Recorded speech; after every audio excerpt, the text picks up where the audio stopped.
Spurs 0, Manchester City 2. It was a great win for Manchester City, and it was a great win for some of those mature Tottenham Hotspur fans. So Manchester City, of course, one win away from a record-breaking 4th Premier League title in a row. Of course, they don't have to win the game if Arsenal lost at home to Everton. You know all the permutations, but of course, if they win, then that's them done and dusted. Lovely old job.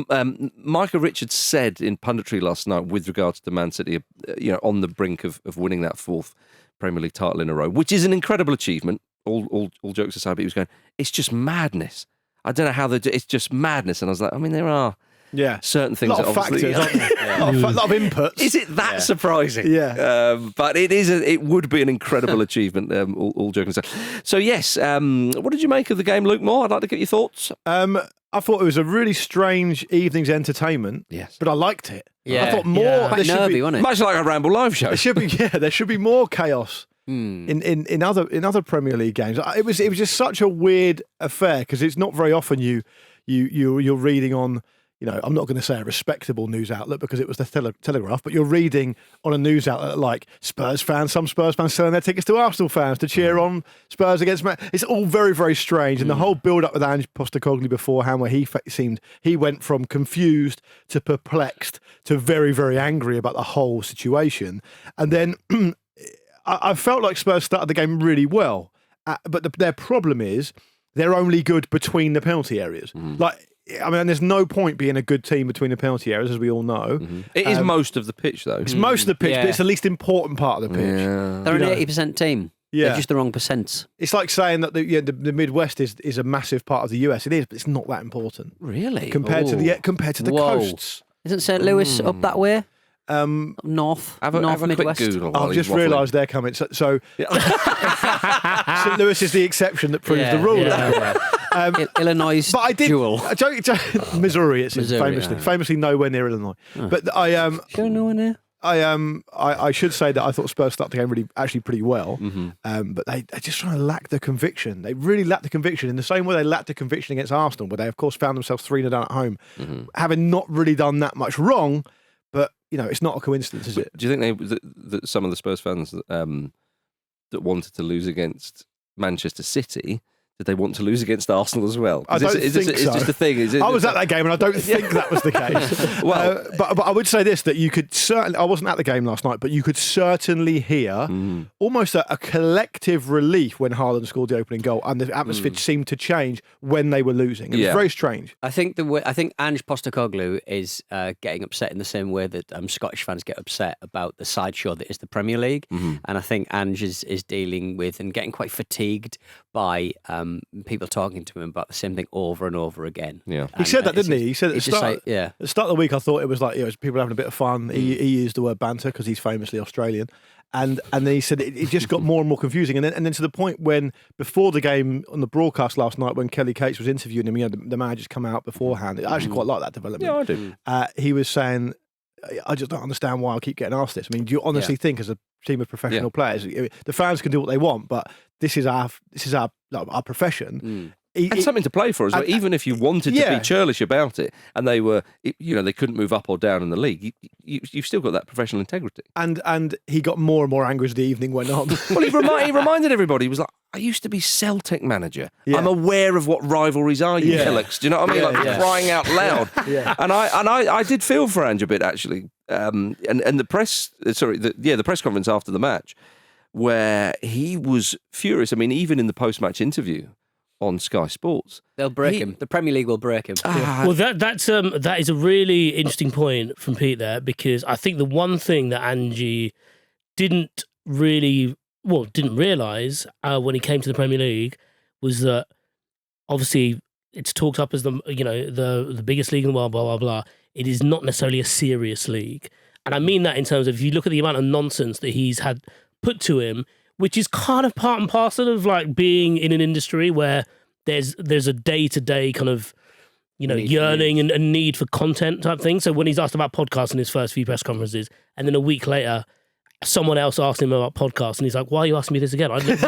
We've already done that bit." I wouldn't blame the Premier League. I'd blame your lot, the journalists. Yeah, for that. exactly. Yeah, well, I mean that's kind I of. know part you're of not it, going to isn't it? throw your fellow journalists. And under the no, bus. sheer number. Like, everybody wants their soundbite through their microphone instead of using each other. Well, they should just pool their resources. Exactly. That's part of the problem, isn't it? Like, you said that funny thing, but say it to me, and say it into this camera, because you said it into that camera last week.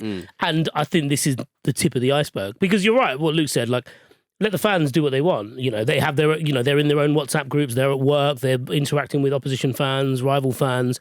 It means something a little bit different to them. But all the different TV crews want.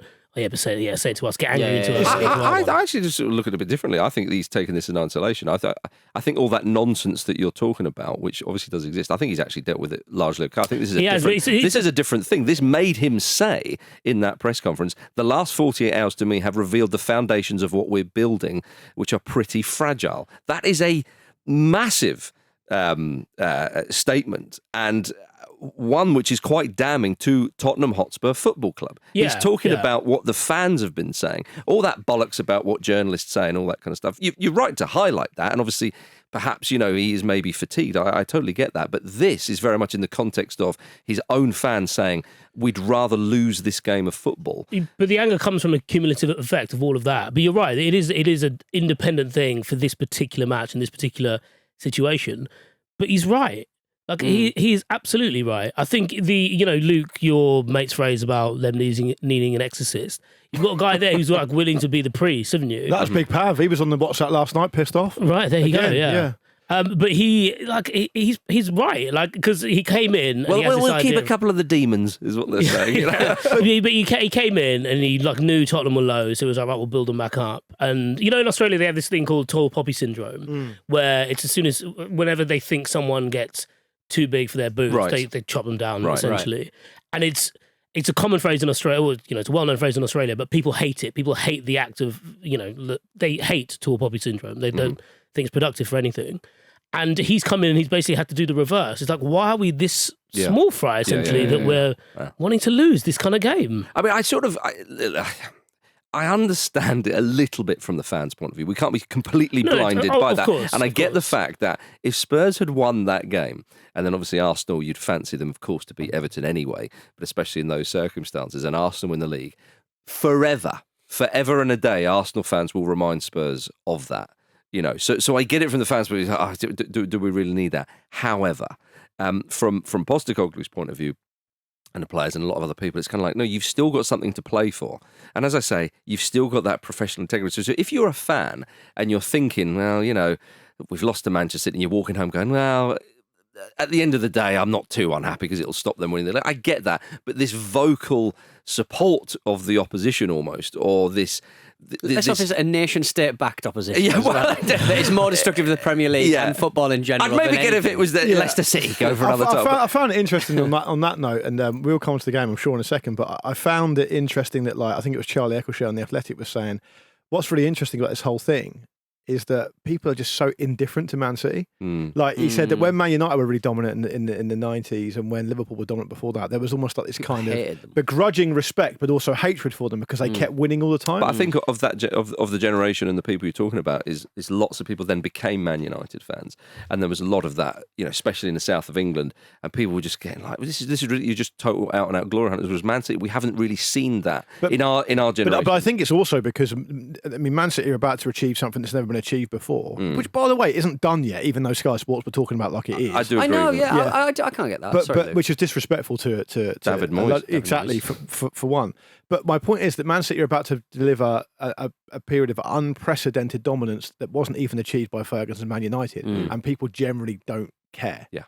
That's it's because football has become the preserve of fans who are just basically, I don't know, just very boring people. They love the kind of machine-like kind of efficiency of teams like Manchester City. I'd much rather be a Villa fan. I'd much rather be someone who's got teams that have got stuff about them. But do you remember when people used to say that Guardiola's Barcelona were boring as well, didn't they? Well, I think maybe it's a symptom of I think it becomes boring because for some people it becomes boring because they just think, oh yeah, they're just dominating the opposition. It's kind of so easy, and you're not going to get a ding dong here, which I think people will ultimately want. They're impressed for a bit, and then it's like it's algorithmic football for me. It is a bit. Kind of, it's every media that we consume has had all of its edges sanded off. No one swears anymore. No one uses. Do I swear now? Piss. And You do better than that. and nothing's interesting anymore. And Man City, the way, not the way they play football, but their dominance just kind of leaves me very, very cold indeed. And it was always going to. I'm not a Man City fan. So on the game itself, like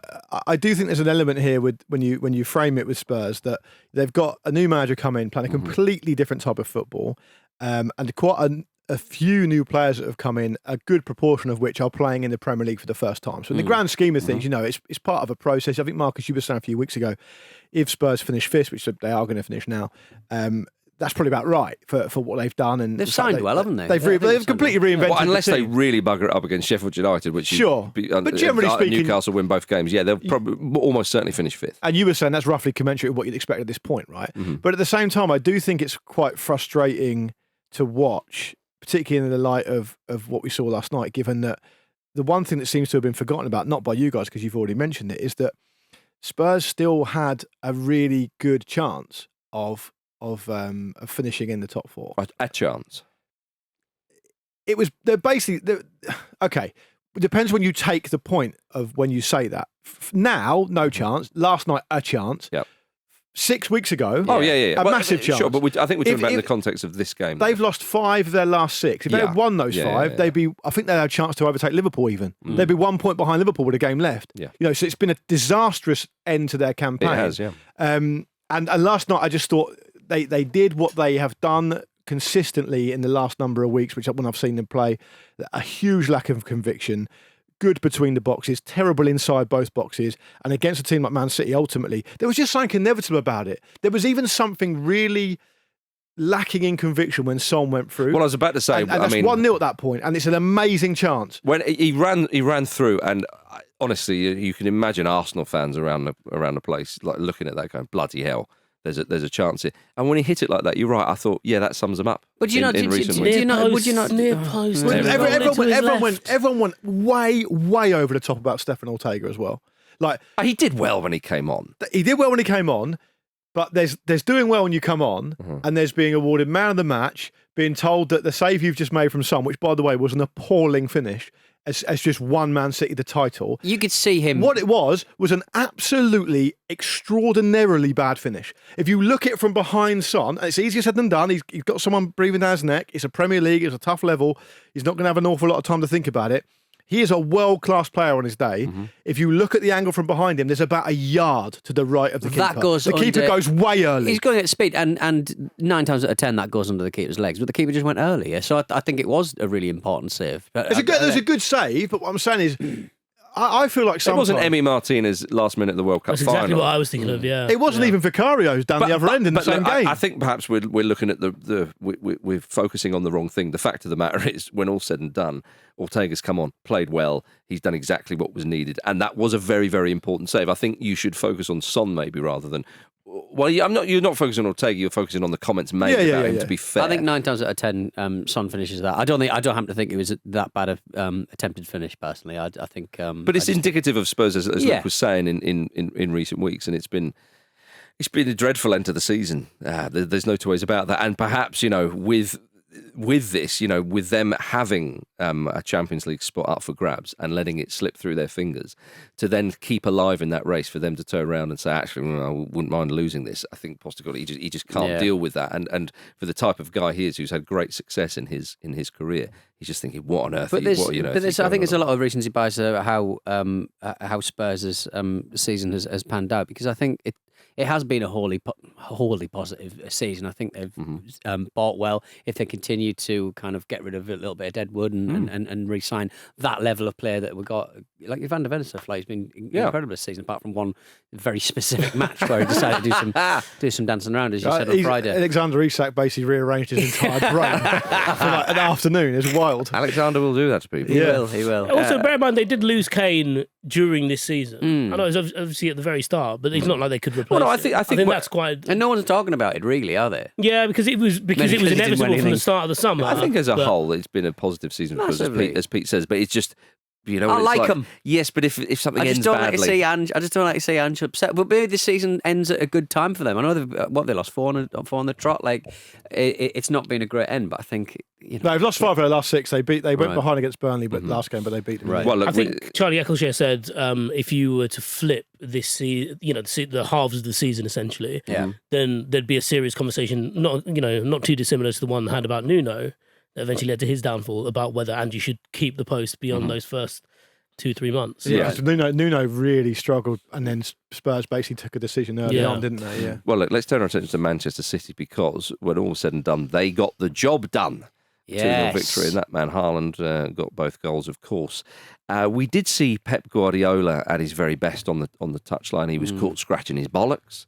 Oh, that was No, fantastic. I think that's a squeeze. That's a squeeze of the shaft. Do you think? It was definitely a squeeze of the shaft. It was- on mine. that's not Okay, a bollocks. all right, That's yeah. not- yeah. You can see the outline of the shaft. I suppose. Sorry, when is that an edit point?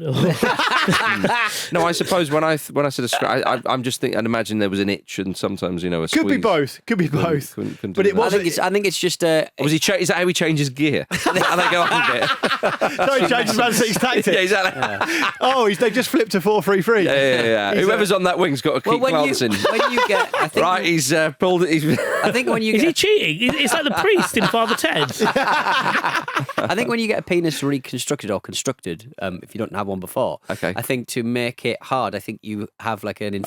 inflatable kind of pump. And Yeah. a picture So of Pete maybe Donaldson. it's pumping it up Could have been. for the. So yeah, you're suggesting that until very recently Pep Guardiola didn't actually wasn't He in had no- possession of a penis. I don't think he needs one. I think it would help Pep Guardiola if he because he can spend more time just concentrating on football. Yeah, because to him it's probably a distraction. Oh, massively, yeah. Yeah. Yeah. Sorry, What? Pete's just got his tattoo out suddenly. Yeah. Got which my is- leg out. Yeah, okay. Fair Got enough. very loose I trousers threw me on there today. for a minute. So the serious question here, though, is that do we think we finally found the successor to the Yogi Love Scratch and Sniff? And if we have, that's important. Well, to he was say. also sniffing his hand at the same time, wasn't he? When he was giving it but he didn't cross the stream, so to speak. I think we need to see more. We careful. Depends what you mean I by think that. we all really want to see a lot more. I don't think a top Premier League manager can be caught masturbating on the touchline during No. the game. All right, okay. I was Traditionalist. I think that might constitute a fine. Who would be the first one in the Premier League to do so? Oh, Moisey's little I can't believe. fingernail. I can't believe you said. What is his little I just fingernail? imagine a little sharp fingernail down there. I can't believe you're Yeah, sending me down one for that. he keeps sharp. Like his little fingernail. Yeah. Barbed. There's 60,000 witnesses, Pet. Well, That's a class action lawsuit. It's right at the end of the match as well. Yeah. You're sat next to the VAR screen. I was recording a little video of what I thought the sound of the penis was making to send to you guys. What, like Rolf Harris? And my and my partner thought that the dog was having a choking fit. She ran down the stairs. Whereas it was just Pete having a It choke. was me. Yeah. Peter, you're not choking the dog, are you? Well, It has been described as that. So we Sounds did like see. dog food. But I tell you what, though, when Son goes through on goal, Guardiola's He reaction. throws himself on the floor, doesn't he? Yeah. Little bit Raheem Sterling Euro 2020 against Germany. Although Raheem Sterling threw himself on the floor Oh, when he was gave the relieved ball away, and yeah. Thomas Müller runs through. But I yeah, thought it was a bit more Madonna in the hung up video. do you think? Yeah, look, watch it. He gets down, he's writhing around. He's got his feet in imaginary stirrups. It's very strange. But it's very Pepper at the same time as well. I mean, it was an extraordinary moment because Man City, of course, had control as they like. Oh, I say that. I mean, Spurs did have chances. They had chances. They had one at the near post as well that they could have finished. Kulusevski had. Yeah, I mean, look, it wasn't all plain. Bentancur had one as well. Yeah. That's the problem, isn't it? That's what I talk about. Not being that good in that particular in the opposition team's penalty area. You get that kind of situation. It falls to Bentancur. It's just not his forte. It's not his thing. And He likes smashing stuff. yeah, he does. and they struggle. I mean, the reality is that they are not scoring. They haven't scored quite as many goals as they need to compared to teams around them to get them up into that top four, and they've conceded way too many goals. Yeah. And so I guess that's just part The of it. defence has been the problem really for Tottenham. I mean, goal scoring wise, they've been okay, but yeah, if you look at 61 goals conceded is Way too many. yeah. It's the slowest thing to get right, though, isn't it? Defence. With your Ange Postecoglou, If you're Ange I assume, Postecoglou, yeah, yeah. But they play yeah. like a high risk style, don't they? They do. But I mean, look, it was ultimately a glorious win. And I tell you what, though, again with Manchester City, when they can just bring on Doku. It's just Yeah. like Yeah. what an ace card it is. A phenomenal player, and the way he just skins the defender and obviously wins the penalty. That man is like he will give Belgium a chance at the Euros. That's how good he is. He's so positive. He's so unpredictable. Other players, of course, Belgium have. He's the worst thing. He's the worst thing to ever happen to Jack Grealish. Yeah, because he just, or even if he doesn't actually make that much of a contribution, Doku, he always looks like he's about to. Well, it doesn't always start as well. I mean, what a player to bring off the bench. Yeah, absolutely. You know, Imagine if you're that right back as Porro was yesterday. Yeah, you don't want to be. Yeah. Porro particularly does not want to be in that position. Yeah. No. Nightmare. Why wouldn't they show me the bad bang on the telly, Marcus? The bonk. The bonk. I wanted to see Edison's the bonk. bonk. I wanted to see Edison's bonk, but they kept showing it on a long lens. They showed it later on, didn't they? Did they? Right. Okay. Yeah, they showed When it. they they realised the bonk hadn't done too much damage. I think maybe they were a bit squeamish. I don't know. I He don't was, think- he know. was fuming. He was Edison, angry. what You've happened? got to, you've got to stay away from someone with that many tattoos, especially on the neck, who is fuming after getting clouted in the head. Yeah. Guardiola tried to kind of intercept him, and he Yeah. just got cast aside. Edison was on a mission. He'd seen the red mist big time. He did, it's a protocol now, isn't it? It is. You know, It can't be for the player himself to decide. That's not going to work. Also, it was I know, like Luke's already spoken about the Ortega save being overblown, but it's a That's second. not what I said. To be fair, Well, the reaction, the overreaction. yeah. But it's a second big game that he's come on to replace Edison and just. He's great. He's a really good goalkeeper. Been straight Again, in sync. The Liverpool game. It was shows what I'm you the thinking of. strength and depth that they Yeah. have. It is absolutely amazing, and it also shows you just how well Arsenal have done to keep up with them, because Arsenal just 100%. do not have that strength and depth at all. And Arsenal's goalkeeping situation has been heavily scrutinised, understandably. So I mean, even Raya himself, who's an improvement, a lot of Arsenal fans would say, perhaps all of them on Ramsdale, even he's had some big errors. So yeah, like for their second keeper to come on like that, it looked pretty seamless and stand big and make some important saves. He does kind of, compared to any other kind of like understudy goalkeeper, he does get a lot of matches because they do have long cup runs. They do, yeah. Yeah. So he's fit and He's willing. fit, yeah. Yeah, no, absolutely. And of course, speaking of those Arsenal fans, they obviously tried to put off the Manchester City players by setting off fireworks outside a hotel at 2 a.m. before the game. Of course, Manchester City players weren't staying at that hotel, so they stayed in Manchester and travelled down on the day of the game. If you were in that hotel and you were unaware of any of this, what on earth is going on here? Although I would say, not Diwali again. Fucking hell. do you find though in London? All the time. Yes, All the time. What every night of the week? All the time. I understand, like To the point where my Thanks, son, who's one, has learned already to sleep through them. yeah, Right. Like I understand, like London is a very, very multicultural city, Yeah. perhaps the most multicultural city in the world, or certainly up there, right? But I'm thinking there can't be 365 different celebrations, cultures, and all the rest of it. People just set them up. I also think, where are you buying them? Yeah. Yeah. They only open like 2 days a year, don't Do they? you find this where you A garage off the M25, obviously. On the Arsenal, on the Arsenal, Pete, you are definitely the only person I know who will have a kind of official firework provider. I always go back to the same guy. There's a place called The Works in just outside Southend. There's the garage have started doing like giving you access to washer dryers in garages now, Right. which is really interesting. But I just think, why do they they see Truckers you to come in? wash your pants. Yeah, but there's one place you shouldn't be saying fireworks. It's a fucking petrol station. Yeah. No, it's a good point. Actually, But yeah. on the So you fireworks say thing, that. Sorry, go on. on the Arsenal fireworks thing, like, I feel like not enough has been made of the idea that these Arsenal fans, no one's checked they're even there. They've done all the hard bit. They've paid the money. Yeah. They've travelled. They've got up at 2 a.m. and travelled there. I'd like to think that it was a decoy bus. That'd be great. Like the president has. Yep. President always travels Yeah, like yeah, two yeah. helicopters. And then which one it is. Yeah. Classic. Just take out both of them then. Look, Yeah. But if you're going to take one out, you might as well. You're going to He's blow not up got one back private in yet. jet.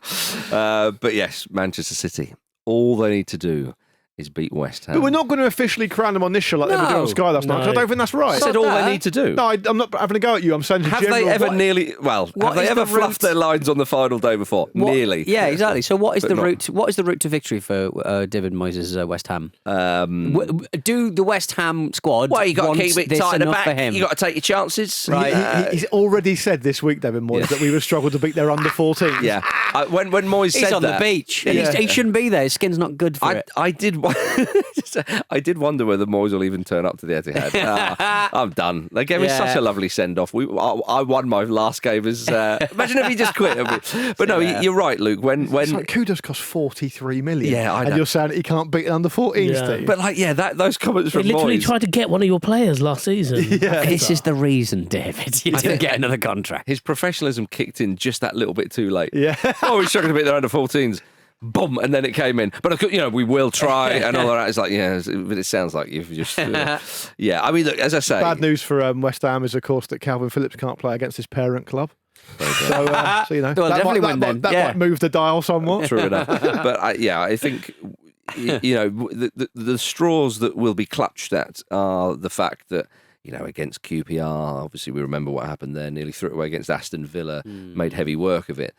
This is, but the fact is that those two occasions happened largely to. So obviously, last time round it was a number of the players will remember that, but the fact that that's happened, it will mean that they are ultra focused. Also, the way they came back from the in the Villa game, was scary, and it was so inevitable as well. But as I say, the fact they've had that experience means it's far less likely to happen again. I would say. Yeah, no, I think it's almost certain Man City will lift the Premier League title for the fourth time in a row. I just think we've all got a duty of responsibility here as broadcasters to not announce that happening before it's actually happened. They've already won it. Yeah, okay. Jinx it, Luke. That's a quote from Sky Sports. Yeah, exactly. Of course, last night, Manchester City's victory meant that Aston Villa have officially qualified for the Champions League next season, so we can all celebrate that, as they all did. They had a right big goal. Right. It was lovely. And rightly so. Yeah. And I tell you what, it was nice for We're them. surprised to see Jamie Vardy there. Was he there? No. I was going to say. Can you imagine him just in the background going, Yeah. He's an end of season do crasher, isn't Massively. he? Yeah, absolutely, see him doing that. He's the Vince Vaughn of football.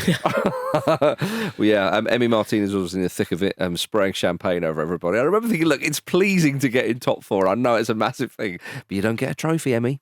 You don't. And that man's won the World Cup. The thing is, I think he was trying to be surreptitious about him spraying champagne all over the place. He's going, hey, watch this.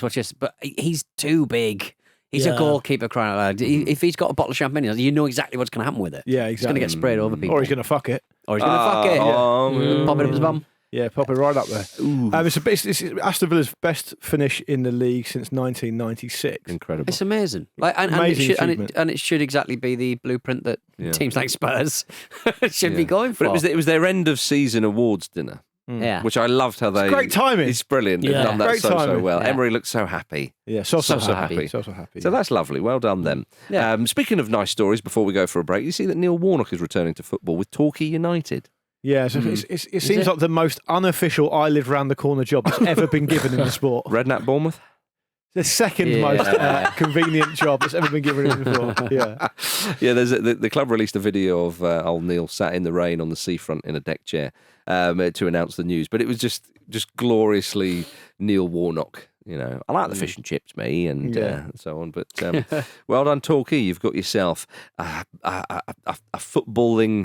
What would you call him? Yoda. Yoda statue. For a bit. Yeah. If Yoda lost his temper a lot, which is famously not what Yoda does. Yeah. Yeah. Shit you are. Fucking shit you are. London it is. London, the difference. All right, coming up in the second half, we have some musings from Forest owner Marinakis. A look ahead to tonight's match at Old Trafford and an accusation of twin foolery in Romania. See you in a moment. Oh, come on, Vic. Everyone's saying top four, top four. Of course we're going to be in the top four. Look at the football we're playing. Look at the players we've got. Look at the manager. Of course we're going to be in the top four. That would be a disaster if we don't get top four now. We're fighting for the title. Jamie O'Hara there earlier in the season talking about providing the Tottenham usual Hotspur. insight he delivers. He was close. He was. He was It's close. only 1 point pace away. That's right. Now let's talk about that accusation of twinning in Romania. There's been quite an exceptional story coming from Dinamo Bucharest, who are currently investigating whether defender Edgar Ai made his twin brother Edolino play in his place for around 5 games this season. Right? Stunning stuff. Suspicions arose when Dinamo surprisingly learned that Edgar Ai could not speak a word of English despite having played across Europe. Now, I suppose I'm sort of not hugely surprised So we if should someone- probably point out that his brother is also a professional footballer, because otherwise that wouldn't be the giveaway, would it? No, yeah. No, indeed. His brother's a midfielder and he's a defender, so his brother's basically stepped back into defence and played for him allegedly and looked okay, Yeah. but they're just concerned about the language. Indeed, but old Edgar. So he's from Guinea-Bissau. Yeah. But he was at Barcelona very, very early on in his career. He's played in Portugal, he's played in France, he's played in Turkey. And he's done okay. So he would speak Portuguese, I assume. But yes, they were thought, hang on, how come you can't speak English? Is where the suspicions arose. You can't make someone talk, can you? No, maybe he doesn't want to talk. Yeah, maybe he doesn't want to talk. Maybe he's just being a bit quiet. There's talk of a DNA test, but how would they... Well, so with regards to the language... Unless they had like shin pads he wore on the day, surely. Yeah, well, with regards to the language, they've been given the impression that he was fluent in English. Right. And then, not speaking a word. And you think, well, hang on, that's too much of a gap. If he turned up and it was a bit of broken English or he could speak sort of...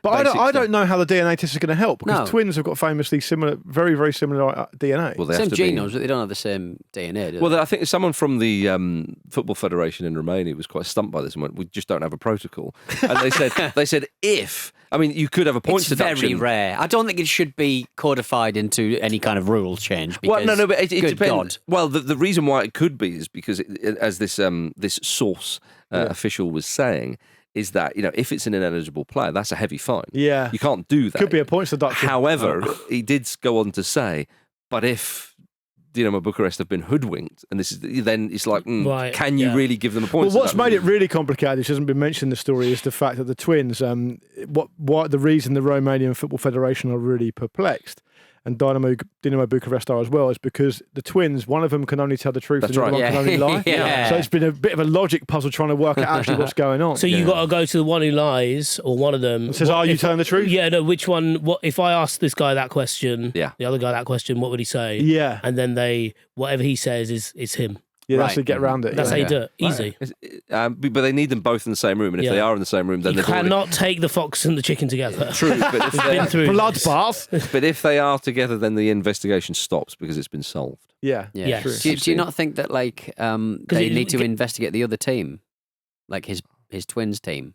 Yeah, 'Cause surely this is half the puzzle. No, because I think his twin was out of contract. Yeah. Oh, so he was just Yeah. kicking his. Oh, so he was like, Kicking around. I'm bored. Can I come What a and great play resource. Yeah.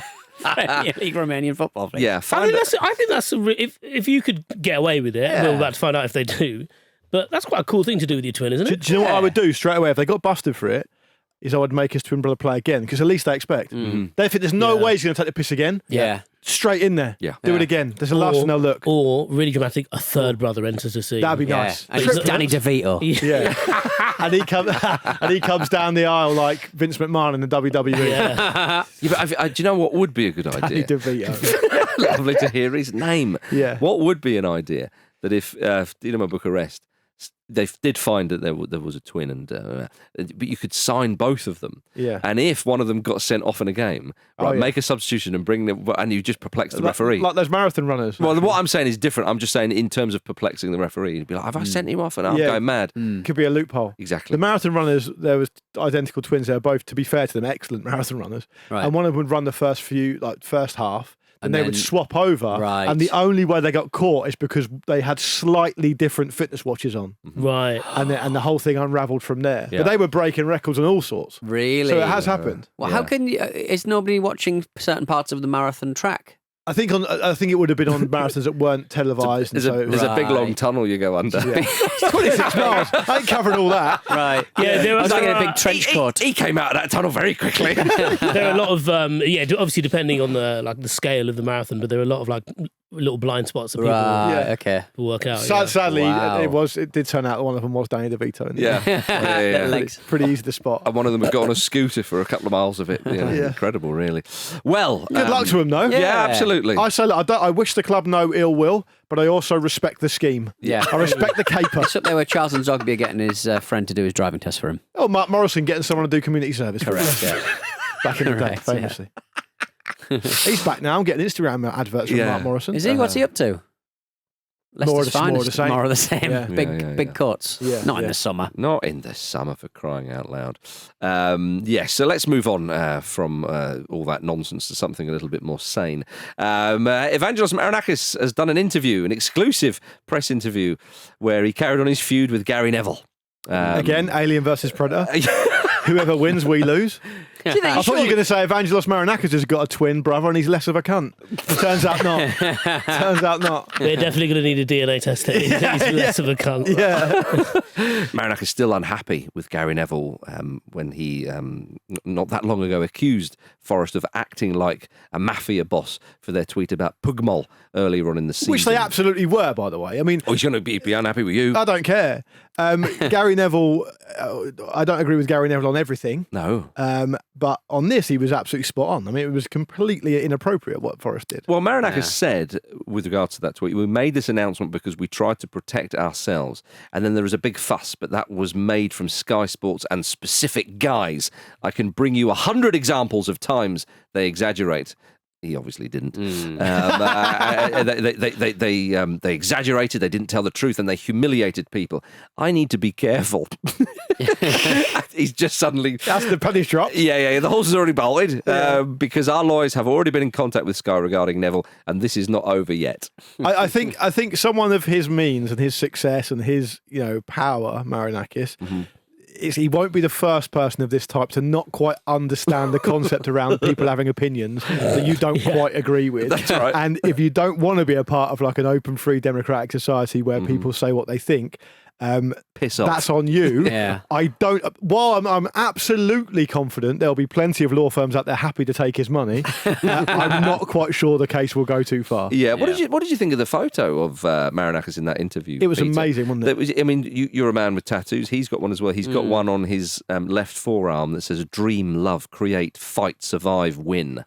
Yeah, I mean, does like that your live, laugh, serve him, love one, isn't does it? that serve him well in business? Is that kind of his? Is that kind of his vibe? Does that kind of help him out? Own a football club like no one's watching. It's always 3 p.m. somewhere. Yeah. The trick isn't sign players like you've never signed them before. the trick isn't to avoid the Gary Neville stitch ups. It's to learn to dance in them. Yeah. Have you? So the one on his right forearm is visible. Have you seen the one on his upper left arm? What does it say? Love uphill. Oh, Yeah. Be strong. Have faith. Be free. Yes. Yeah. How do you love uphill? I don't know. Don't know. No idea. It's But he like manages he's done Start like a rolling back into your mouth, wouldn't it? random word generator, isn't it? It is a little bit. That's what it is. That's it is exactly a little what bit it like is. a Yeah. Japanese T-shirt you see in like a really cheap shop where they just haven't got a copyright. They just type word soup, isn't it? Yeah. River Island, like in the early 2000s. It is kind of surprising that Marinakis has tattoos of that type, though. In English as well. Yeah, I mean, he's lived here for a while, Has and he? he Right, started okay. his business here when he was. I think he was 24. I mean, in terms of business, he's obviously done phenomenally well, but he needs to be a better bloke. let me tell you something about why this is a bit shit. Is because there's not really been that much coverage about Nottingham Forest successfully staying in the Premier League, despite this stuff that's gone on, despite this circus that he's caused, despite this points deduction issue, and we're talking about this stuff partly because this is the kind of stuff we like to talk about because it's funny, but it has detracted from the achievement that the players have Totally right. made. And so it's kind of a bit of a double-edged sword if you've got an owner like him, because he will put his hand in his pocket and sign players to the point where you get a deduction. Yeah. And then he'll also, when you do on the pitch do an amazing thing and stay in the Premier League, which isn't easy to do, as lots of other clubs have found out, you're not really going to get a huge amount of credit for it because he's going to suck in all the gravity again. Well, I think that's it. One can be very quick to slag off football owners, but often a hole is burned in their pocket, like the amount of money they put in. So the idea that... you feel entitled to talk about it. You feel entitled to be front and centre. I think we are quick to paint football owners, and I'm not talking about Marinakis, I'm talking generally here. We're quick to paint them in... You know how some people just say, oh, politicians are corrupt and they're all useless, which is just not true. And actually sometimes that can be a damaging opinion. People say that about podcast hosts as well, Marcus. They're all corrupt. Not round Yeah. here. They all like the sound of their own voice and never shut up. Not enough money involved for Take the corruption. glory away from everyone else. Yeah. I'll concede 3 of those 4. But Little hairy arms. Hairy that'll arm do. man. No, Seriously, did you see that? He flipped then. That'll do. That's enough. but and so with football club owners, they do often put their heart and soul in it and blah blah blah. You do get bad ones, of course. However, no matter how much money you spend and whatever you do for the football club, make wise decisions and don't be foolish. Yeah. I think is it. And just he has been very foolish over this whole thing. 100%. I'm And I from the think- Brian Clough school. Nottingham Forest's most famous kind of alumnus. They should just be not heard. Not seen, not heard. Put the Yeah. money up. Let me do my job. Shut the fuck up. I thought you were talking about Brian specifically, and I thought, No, but Brian Clough famously had this idea around chairman that they were just like the worst people in the world, and they should just sign the checks and not ask any questions and let him do his job. I just think with this particular example, I'm not sure Brian Clough would be the. He punched a fan. Probably more than he punched Mark Crossley. He punched Roy Keane. Here you go.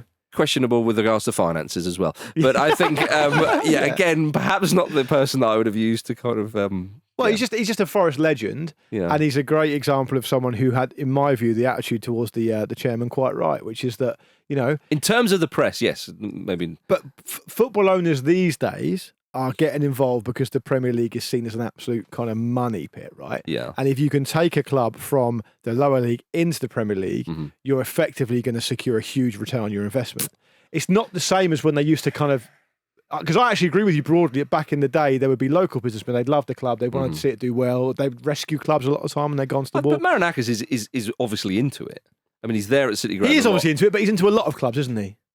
Well, particularly one in Greece, yeah. And he's also a hugely problematic character. So I'm trying to save you from yourself. No, here. no. But I've already covered that, though, haven't I? I said that he needs to be a better bloke. I can't really sort of. He reminds me of one of allude those to- kind of like chairman of like, Venkat era Blackburn, kind of like know what you very, mean. very public, just getting things slightly wrong and being and putting out these massive. Nothing wrong with Steve pronouncements. Keane, mate. It's Yeah. not wrong with Absolutely Steve nothing Keane. wrong with it. Oh, yeah, you didn't like it when a little chicken was on the pitch in a Blackburn scarf. No, You changed your tune. We I know, right? love that very Yeah. much so, yeah. Well, Marinakis has also outlined his plans to move Forest away from the City Ground. He said it'll be hard to leave the City Ground, but in an age when revenue streams dictate success on the pitch, there's no doubt moving to a bigger facility will set the club on the right path. I wonder what Forest fans would think about that. So we shall have to see how that goes in the future. But yes, Marinakis, he's always in The headlines. the headlines and our minds, but not the good part of our minds. Charity boxing match between him and Neville. I'd watch it. DAZN would show it. They would. All Neville would need to do is dance around for a few rounds, and I think Marinakis might tire. He might do, yeah. Yeah. It'll never happen, though, sadly. More's the pity. But what will happen, though, is Manchester United will host Newcastle United tonight at It's 8 happening. p.m. It's happening. Yeah, weather permitting. Oh, yeah. That was extraordinary, wasn't it? I mean, because we all knew about the leaks. We knew about the leaks and we Didn't knew about realise that they were that bad. particular kind Yeah. of waterfall, but it just seems to be. What are they waiting for to fix? Yeah, I don't Because that understand stadium is empty like 6 days of the week. Why can't they just fix it then? If you own a club in the sort of dire straits that Man United are, that is a massive metaphor slapping you in the face every day. Just sort it out. It's ridiculous. It's Yeah. utterly ridiculous. I'm wet with metaphor. And that's why Luke Shaw got an injury setback. He walked under it and got pneumonia. Oh Yeah. no! Don't What worry a about his disaster. ankle. Don't there are- drink it, Luke. Yeah, there are clubs that are barely semi-pro that just have corrugated iron roofs that do a better job than that in their stands. It's Just angle it. fix it. Yeah. Oh dear. Well, of course, Peter, you and Andy Brassel will be recording an episode of Ramble React after that match tonight. So we look hoping forward to for a hearing- guest appeance from Vish's brother, obviously. But Yeah, you know, absolutely. Do Yeah. get his we live in number hope. before Yeah. the show. Yeah. But this is a key game in the race for European spots. Manchester United will go level with Newcastle United on points should they win. Which is, again, remarkable. Well, Newcastle have had a lot of injuries, haven't they? Is that why? But it's all to play for, of course. Newcastle currently in 6th, Manchester United down in 8th. I mean, all joking aside, it is a big game, this. Vitushan, are you concerned for your Red Devils? Yeah, I mean, I fully expect Just a Newcastle. state of permanent concern, don't you? Yeah, I think I've moved past that. I think I'm just kind of numb to it, but I do think Newcastle will win this. I think it will be. It's going to be it could be the opposition performance and close to the opposition result that should have happened on the weekend, I think. Yeah, okay, fair. I think there's a real false sense of like, oh, actually the kids did all right, and it is Arsenal and Arsenal going well, but no, I fully expect Newcastle to thump them. Newcastle always raise their game at Old Trafford and frequently don't get anything from it. The big chat though is that little Nicky Pope will be back. Oh, right, People okay. are calling out for Nicky Pope to start. Seems like a strange time to sort of bed him in last 2 games of the season. Well, Euros is coming up. We need him big time. He might pull Good rank. point, yeah. He's got a good record. Newcastle have got a good record against Man United when he's in between the sticks. People are pointing out. And he's also just a better goalkeeper than Dubravka, isn't he? And I think he is fit again now. Yeah. His ball deliveries are a bit wonk compared to Dubravka. You'll be fine. He'll have fine. plenty of time to get the ball back. Don't worry about that. It was amazing. Don't worry about that. And Dubravka will be presumably getting a share of the 3 points at the end of it. Yes. Whoever wins. Yeah, exactly. Like last time. I liked it when we saw Newcastle at home to PSG in the Champions League and the amount of kicks that Pope put into the stand. It was like, there's no way he's not doing this on purpose. He's trying to pick out Big Dan Burn as well. Yeah, who's the biggest player in the Premier League. I could pick him out. Anyone's good. Yeah, some of them were hitting like 6-7 rows back in the stand. And yet they won 4-1. They went on to win the game 4-1. Judging by so. the club's results on that particular day. Well, Chelsea already level with Newcastle on points. They play Brighton tonight as well, so they're very much in the mix. The way Newcastle and Chelsea are playing, you would fancy them to finish higher than Manchester United, crying out loud. And it's not a good time there. So much so that Manchester United have reportedly cancelled their end of season dinner to focus on the FA Cup final against Man City in the hope of ending the season on a high. Which is weird, because you can't have a dinner and focus on a game. The dinner was probably planned on the Really same day. heavy dinner, though. It's I know, it was in midweek. No, it's supposed to be of course, midweek. yeah. It was never going to be on the same day as the final. But just the way that club organised things and so on, I wouldn't be surprised if it was an oversight. But Vish, when this kind of stuff happens, I think I remember Alan Pardew cancelling Newcastle United's 1-1, or maybe West Ham's. It just feels like really performative. Yes. It feels like, this will be an easy PR win, so the fans think we're really focused. Because realistically, professional athletes, I would go as far as to say the majority of which these days don't drink anyway, are perfectly capable of going along in the car, recognising what's been achieved this season and what hasn't, having a bit of fun and camaraderie with their friends, and going home again. They do it all the time. This, to me, just feels like a roll of the dice by Ten Hag or whoever it was who made the decision. I wouldn't have been surprised if it's just been a performative thing by Radcliffe, actually. Yeah. And it doesn't really seem to mean an awful lot. Cancel the hippie crack booth. It's quite transparent, isn't it? Don't you think it's transparent? It always is. Every time around about this time, it plays into and kind of excites the worst of the supporters who sort of should be on nurses' wages kind of blokes. And it's kind of. And like when Aboué used They to dress up didn't as a deserve tiger, they never cancelled that one. No. They knew how important it was to him. Nine Rangers Did he do Power that Ranger. everyone? Yeah, he used to do it quite a lot. Like when Mikel Antonio crashed into that front garden dressed as a snowman on Christmas Day. Exactly, Not yeah. cancelling that to concentrate on the Boxing Day football, No. are we? They still keep up that tradition, don't they? Yeah, it's a We're big walking in the tradition. air. Yeah. A couple of kids in the house, couldn't believe it. Oh dear. Have you seen, Vish, that Thomas Frank is the next name to be linked to Manchester United? Well, I mean, he was linked a while ago. He's been linked again. Yeah. Talk to Frank. They just got doing it in circles now. Yeah, no, he was linked. I don't think it's the worst shout in the world, that. No. I don't think it's the worst shout in the world, but Brentford haven't been good this season. Because there is a chorus of bad shouts happening around Manchester Yeah. United. Quite simply because the other shouts have been much worse. Yeah. No, you talk about Brentford being this season, they have dropped off. They've found it tough this season compared to earlier seasons when they've been in the Premier League. But it has to be said, they took to the Premier League like a duck to water, and they've been great. And there is a limit on what you can achieve at a club like Brentford. Yeah, true. Frank's been there for so long. It's like it'll be 6 years at the end of this season. Yeah, maybe And Thomas Frank does sound like a Rufus firm. Does a So- bit. It does. Thomas Frank and Sons is his full name. No job too small or too big. I've been a touch harsh on Brentford. Look, they've stayed up easily. Didn't have Tony for the first half, as Luke said. There's a very clear ceiling. Yeah. I would also say that if I'm not saying you have done this, Marcus, but I imagine a lot of people will dismiss Frank's chances of being a Man United manager because of the size of the club. Because if you look at the list of managers they've had before, it's names really. With the exception of Rangnick, it's basically names. And does that necessarily get you anywhere? I mean, who are they going to go after? They're not going to get like an Ancelotti type character. And if they do, he's going to be there for a very short amount of time anyway. It does seem to make sense if you could find someone with a personality big enough to handle it, that obviously David Moyes wasn't able to when he did it for different reasons, different circumstances. I actually think it probably makes a bit of sense. He's been in the Premier League for a long time. He's clearly a very good tactician. He's clearly quite a stable character, doesn't get too animated, doesn't get too despondent. It feels like an interesting move. I don't know anything about it. It may be bollocks, but I think it would be potentially quite successful. Is it time for Steve Bruce? Could be time for Bruce to come back. He's earned his stripes. He has. Yes. What's he up to? Go and watch cricket, He's innit? just waiting. Yeah, he loves cricket. Waiting. Not getting an England cap. That's what he's up to. They should give him the manager's job at England after Southgate in return. Yeah. Just as a payment back for that. Acknowledgement that you're such a good player, Steve, that you deserve at least a couple of times to go out with England at international level. And we all win in that scenario. Everyone wins. Before we go, everybody, did you see that Premier League icon Peter Odemwinga was playing a guitar on TikTok Live this week? Yeah, he was kind of. It was fantastic. Well, usually when you sort of see footballers having a strum, it is just you're not even getting a barcode. You're getting your G's and your C's of this world as well. Well, you might even be getting a DJ Khaled just. Yes, on that guitar he got given. But I think he's really going for like some proper soloing, noodling. And what was great about it was that, like, in the comments, people were like, there was a proper discussion happening about like Gary Moore, who's like a proper guitarist for the heads. You know, like a guy who in between the QPR stuff. Yeah, but he was Gary Moore's like a proper. He's like a proper. If you know about guitar players, you love Gary Moore. So he clearly isn't just a day tripper, older Peter. No. It's good to see players doing something with their time. It is. Exactly. Nice to hear a mention of Gary Moore. He was a fine fullback in his day. Cheers for watching another fantastic clip from the Football Ramble podcast. Make sure you click like on this video and subscribe to the channel, which means you will not miss a single upload.